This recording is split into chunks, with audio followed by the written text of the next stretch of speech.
Google is introducing a pilot to let a small number of participating developers offer a payment system in addition to Google Play's. Spotify will be the first and will use both Google Play's billing system and its own. This pilot will help us to increase our understanding of whether and how user choice billing works for users in different countries and for developers of different sizes and categories, Google's Samir Samat said in a blog post. Google plans to share more information about the program in the coming months. This pilot is still early days and we will have more detail to share in the coming months, but our aim is to have pilot developers live with user choice billing in 2022 in key markets, Google spokesperson Dan Jackson said in a statement to The Verge. Samat says the feature builds on its plans to allow additional billing systems in South Korea, which Google made in response to legislation passed in South Korea last year. Apple must also allow third-party payment systems in the country as a result of the legislation, and the company has committed to doing so at some point. Spotify is calling its partnership with Google a multi-year agreement.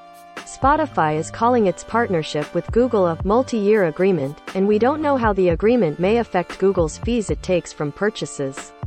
Medine the Spotify app using the Play billing system. Apple and Google have come under intense criticism from developers and legislators over the fees they take from purchases on their digital stores and because developers cannot use third-party in-app payment systems. Spotify has been a vocal critic of Apple's App Store fees for years, even filing an antitrust complaint over the Apple tax against the company in 2019, so it's perhaps no surprise that the company is the first known partner with Google on this new initiative. In a blog post, Spotify detailed what users can expect from the new systems when they are available.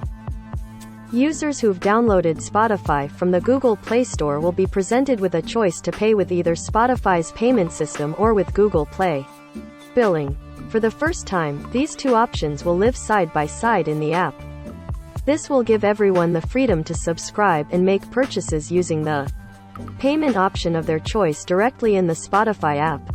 Spotify will continue to freely communicate with users about our premium subscription service, promote discounts and promotions, and give listeners on our free tier the ability to convert to premium directly in the app.